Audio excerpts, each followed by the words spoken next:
Hi and welcome back, guys. Hope you all are having a great day out there. Many speculate on whether XRP can hit $1,000 plus, a 4+ digit XRP. In this video, I want to do a few things: facts, proof, and resources I want to give to you. As I talk to you about why I believe this is the best opportunity in the market, and also talk to you about some new developments we have. All I ask is if you do like talking about XRP, click that like button. It definitely helps get our voice out there. If you do click the like button for XRP content, I'd appreciate it. And also, if you want to subscribe, it's also absolutely free to subscribe.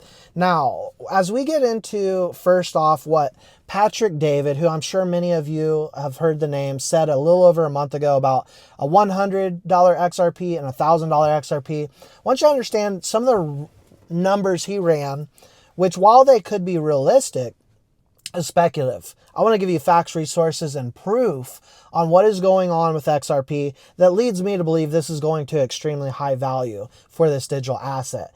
But Patrick David, who again is in the finance space, has well over 1 million subscribers. I'm sure many of you have heard of him if you weren't able to watch his video where he talks specifically about Ripple and XRP. He was talking about how if XRP is to capture about 5 to 10% of the transactional volume annually in a year, right, that Swift has, you'd see about $100 XRP. Now, on the flip side, if XRP was to completely replace Swift, you'd see $1,000 plus XRP. So I want to play this 20-second clip, but understanding that this is speculative and based off what I'm going to talk about to you here today is facts. That was quadrillion annually, Swift. If XRP captures 5 to 10% of volume, let's just say 10% of volume, $125 trillion annually.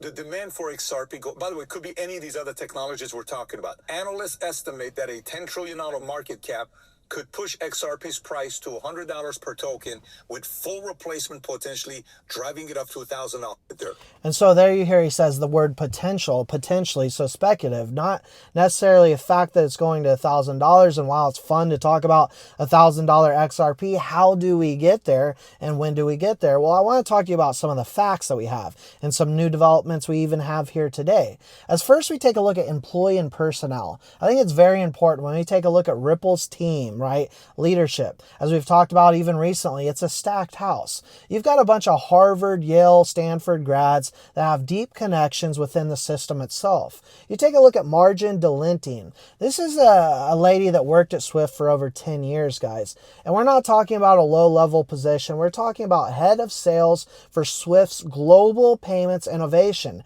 GPI, where they offered where she led EMEA customer engagement. Then she comes over to Ripple. She came over to Ripple in 2017. I'm going to put some resources in the description, by the way. I always recommend fact-checking and reading through this stuff for yourself so you get a deeper grasp yourself. But comes over to Ripple in 2017 as the sales director of Europe, and then later served as head of global banking for Ripple. Coincidence? I think probably not. Then Marcus Treacher had role at Swift as a member of global board for Swift from 2010 to 2016. Then ironically comes over to Ripple in 2016 as the global head of accounts, strategic accounts. I wonder how well he is at creating strategic accounts, given the fact that for 6 years he was on the board at Swift, the global board. When you take a look at others, we've got Federal Reserve connections. We talk about how it's confirmed 100% that Ripple has been working with the Federal Reserve. We played a clip on that about a week or two ago. We take a look at the likes of Greg Kidd, who had a role at the Federal Reserve. In fact, he was a senior analyst for payments at the Federal Reserve. Then came over to Ripple and served as chief risk officer starting in 2013. And so again, all of this is by design. It's been organized well over a decade, over 10 years. Has Ripple been putting the pieces together, putting the pieces of the puzzle together? And guess what? The puzzle is almost complete. As we take a look at a couple more, and then we'll move into my next points here, is Karen Gifford, role at Federal Reserve. She was an economist and special assistant to the Board of Governors, then came over to Ripple, and guess what, guys? Became chief compliance officer. We've got Norman Reed, who had a role at the Federal Reserve, and then came over to Ripple as general counsel. And lastly, I want to put Kenneth Montgomery on your radar, who had a role at the Federal Reserve, first vice president and chief operating officer of Federal Reserve Bank of Boston.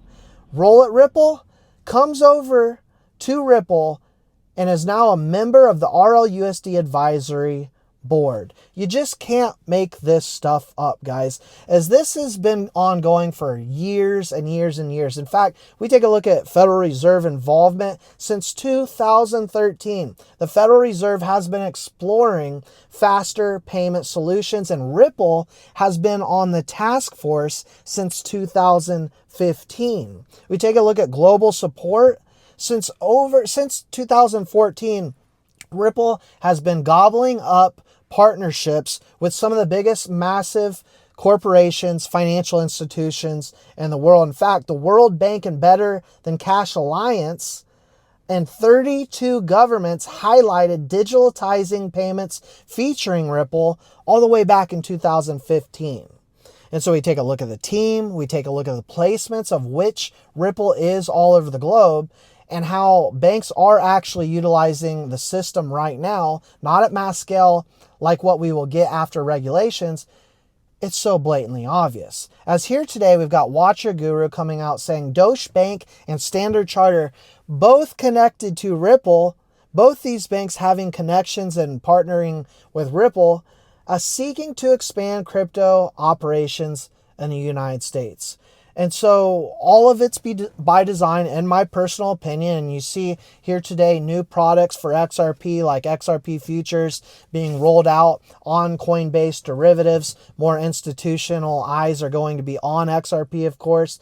It's so blatantly obvious to me that this will be a 3-4 digit XRP in the future. And so over the years, while we've seen the Bank of International Settlements, the International Monetary Fund, big world governments, world organizations, the biggest and best out there, talking about Ripple and the technology they are promoting, XRP millionaires have been made, and XRP millionaires will continue to be made, in my personal opinion. I think the facts and the proof speak for itself, and that's what we've tried to lay out for you here today. Ripple is the most dominant player in this fast emerging space, and that you and I, we are pioneers right now. We are still in the early days and in on a digital asset connected to more banks, financial institutions, and organizations around the world. It's so completely obvious to me where XRP is going. Again, I say far up and to the right. Those are my thoughts, my opinions. Let me know yours in the comment section below, guys. As always, I appreciate your support. Please don't forget to like, subscribe, turn on notification bells, and we'll see you all in the next one.